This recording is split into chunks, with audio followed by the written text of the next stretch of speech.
So, nobody bothered to forward me the memo, but apparently saving the world is hard work. I thought it was difficult stopping an invasion from hell when I was the badass son of a devil knight. I thought it was difficult fighting the anthropomorphic personification of evil and defending 3 worlds from annihilation. But no, it's really difficult to save the real world. Even equipped with the autocratic power set of a liberal's wet dream, it is still very difficult to save the world. It is with this in mind that Red, not Dead, Redemption created the Fate of the World, and believe me, it's meta.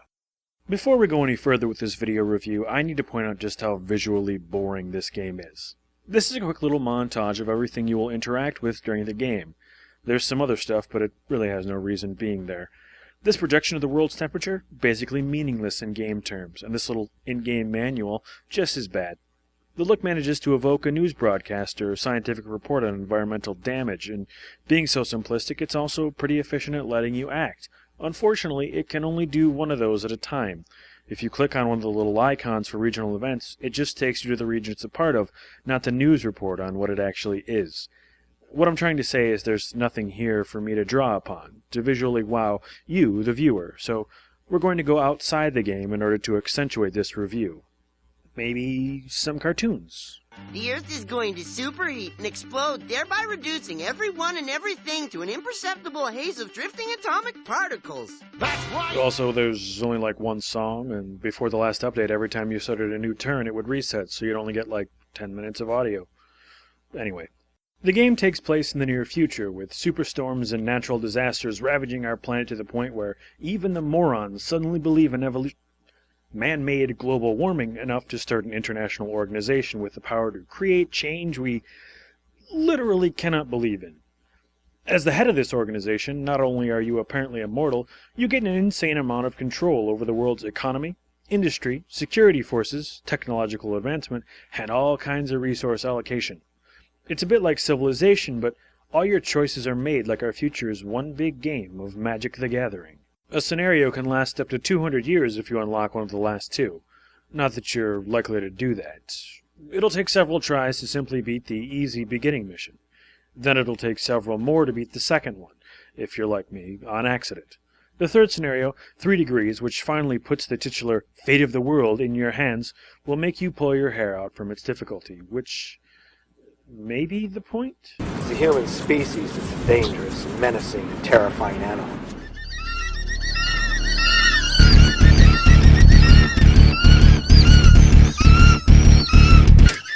The fourth scenario, where you play a mad scientist/dictator bent on world destruction, is so difficult it's a joke.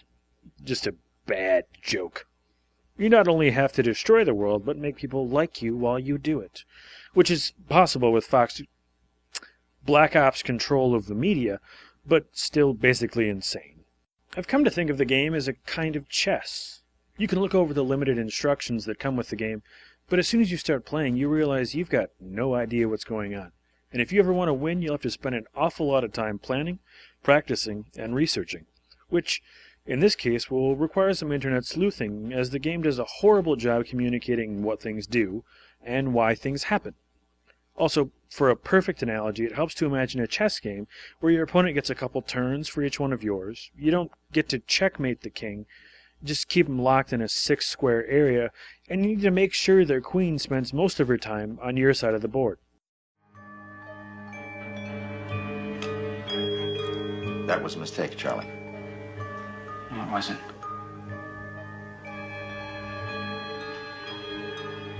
Checkmate. One of the goals stated in the game's intro is to get people thinking about long-term solutions instead of, well, whatever we've been doing all this time for our problems. And it does that by arbitrarily forcing you to make decisions every 5 years with the 6 fellow immortal assistants from each geographical region. These decisions will have immense ramifications, but other than immediately affecting happiness one way or another, usually require decades to take effect. You can scrape by for a short period of time while playing in a reactionary fashion, but eventually you'll get hit by a global famine or financial collapse. The game focuses a lot on these tipping points, and you're shit out of luck as soon as one of them happens. Unfortunately, you don't actually lose when they occur, so instead of getting that quick game over screen and begrudgingly starting over, your money, control, and patience with the game gradually fade away. There's a few ways to stop these from happening, but the most consistent and efficient involve bioweapons and genocide. The universe is doomed. Doomed! Can I pull up my pants now? Doomed! Buy it, buy it, buy it, buy it. Yes, there's no actual victorious saving of the world. Just you struggling to maintain the sad state of global affairs and to avoid total collapse, much like your freshman year roommate the first time he tried black tar opium. What? Nobody else had that problem? Thaddeus, are you seeing what I'm seeing? You making a fool of yourself. Handle your shit, Fabius, please. I can imagine a pretty vivid scenario from my own childhood where all this punishing difficulty would come into play. There's a lot of focus on how the game was developed with students in mind. Kids are going to have this game installed on their computers at school, and when they finish their daily assignments half an hour early, they'll spend the whole year playing this game for 30 minutes every single day.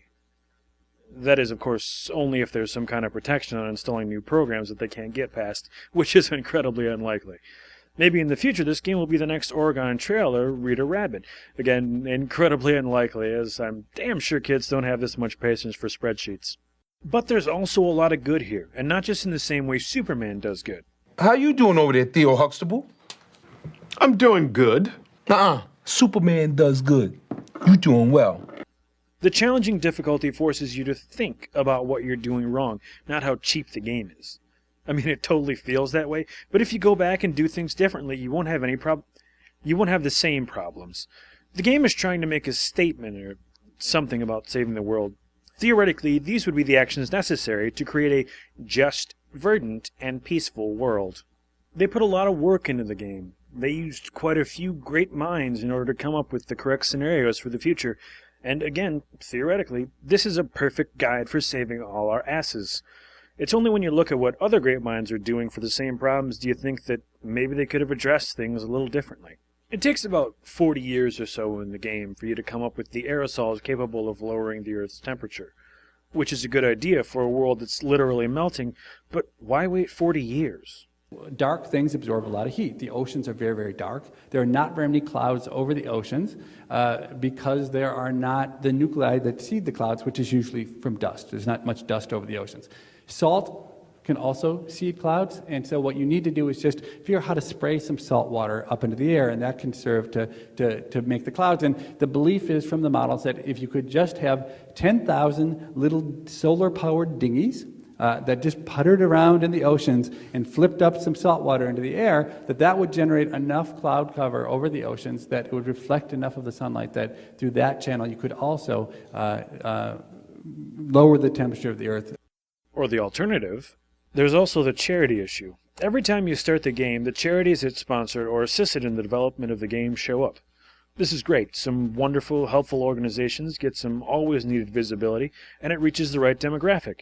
Presumably rich suburbanite kids whose expensive school computers have enough power to run the thing. But you might want to hedge your bets, 'cause kids are dumb, and you couldn't explain a serious problem to them with all the duct tape and plastic wrap in the world. Hey, perfecting a new craft takes time. So maybe you want to do the right thing and put some money directly into these same charities. You have the option of buying a special, more expensive version of the game that donates $1 to the sponsored charity of your choice. But why make this $11 version of the game at all? Maybe they could have just had the charitable organizations fund the game in development, cutting the cost so that the regular $10 version had enough margin to give them their dollar back. I'm not an accountant, or even an economist, but at the very least it seems like there should be more attention put on these versions by the game's website. So, that's the game. Not much to look at, listen to, or play with. Terrible execution on many counts, but I can't think of any game I've played in the past year or so that cared this much about something. That tried to create something that was meaningful, got you thinking, and was equally likely to reward or punish you for making hard decisions. I don't remember the last time I played a game where cleaning up the world was this important. Unless you count Super Mario Sunshine, which you shouldn't. The Fate of the World gets a 3 out of 5.